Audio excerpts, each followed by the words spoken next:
राम राम जी। श्लोक महला नौवां। प्राणी कछु न चेतई मद माया के अंध, कह नानक बिन हर भजन पड़त ताहि जम फंद। गुरु नानक जी कहते हैं कि प्राणी कछु न चेतई, जो प्राणी हैं इसे पता है कि परमात्मा के भजन से ही मुक्ति मिल सकती है, नहीं तो 84 लाख योनियों में भटकता ही रहेगा। लेकिन प्राणी कछु न चेतई, ये कुछ भी चिंतन नहीं करता, भगवान का भजन नहीं करता। क्यों नहीं करता?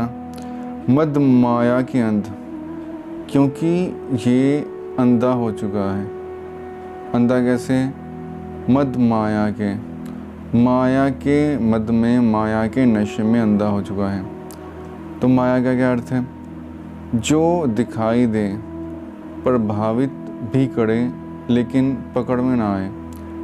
जैसे मृग तृष्णा है, तो हिरण को रेत चमकती दिखाई देती है, उसे लगता है पानी है, वो भागकर वहाँ जाता है पानी पीने के लिए, लेकिन वो पानी नहीं, रेत होती है।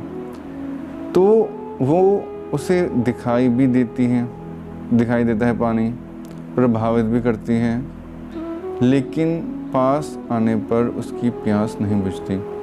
तो ऐसे ही भागता भागता वो प्राण त्याग देता है, लेकिन पानी प्राप्त नहीं होता। इसी प्रकार माया, संसारिक विषय, भोग, इनमें हम ये सोचते हैं कि हमें सुख मिलेगा, लेकिन वो सुख इनमें नहीं है और वो सुख इनमें नहीं मिलेगा। क्योंकि हमसे पहले भी हज़ारों लोग, राजा महाराजा, कई गुना सुख हमसे ज़्यादा भोग चुके हैं, लेकिन उनकी जीवनियाँ पढ़ लीजिए। बड़े बड़े महाराजा जो हैं वो अंत समय में राजपाट त्याग कर वनवासी होकर परमात्मा का भजन करने लगे थे। अगर संसारिक विषय भोग ही सब हों तो वो उस राजपाट को त्यागे ही क्यों? परमात्मा का भजन करने क्यों चल पड़े? ये सब संसार के भोग जो हैं परमात्मा के सुख के सामने कुछ भी नहीं है, एक तिनके के समान है। इसलिए उस परम सुख को प्राप्त करने के लिए राजा महाराजा जो हैं राजपाट त्याग देते हैं। जैसे महात्मा बुद्ध थे, उन्होंने अपना परिवार, राजपाट सब त्याग दिया। किस लिए? कि वो ऐसा जीवन खोजना चाहते थे जिसमें दुख नहीं है, जिसमें मृत्यु नहीं है, और उस जीवन को खोजने के लिए विषय भोग त्याग दिए। तो ये विषय भोग आसार हैं, लेकिन इनमें जीवात्मा को सार क्यों दिखाई देता है? क्योंकि वो मद माया के अंध है।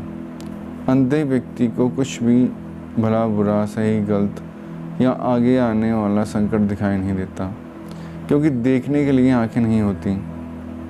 उसी प्रकार जो मद माया की अंध जीवात्मा है, वो भी अपना भला बुरा नहीं देख पाती और मन को प्रधान करके, बुद्धि की बजाय मन के अधीन होकर विषय वासनाओं में भटकती रहती हैं।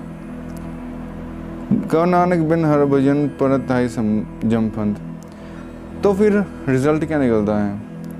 गुरु नानक जी कहते हैं, कह नानक बिन हर भजन पड़त ताहि जम फंद। इसलिए क्योंकि वो परमात्मा का, हरि का भजन नहीं करती, इसलिए वो जीवात्मा जम के फंदे में पड़ जाती हैं।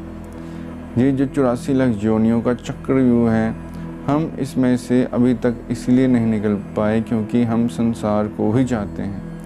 हमारे मन में 24 घंटे विचार दौलत, शोहरत, मान सम्मान प्राप्त करने के लिए होते हैं, और ये सब चीज़ें परमात्मा के पास तो है नहीं। परमात्मा के पास तो परम शांति है, परम सुख है। ये सारी संसारिक वस्तुएं तो संसार में ही मिलेंगी।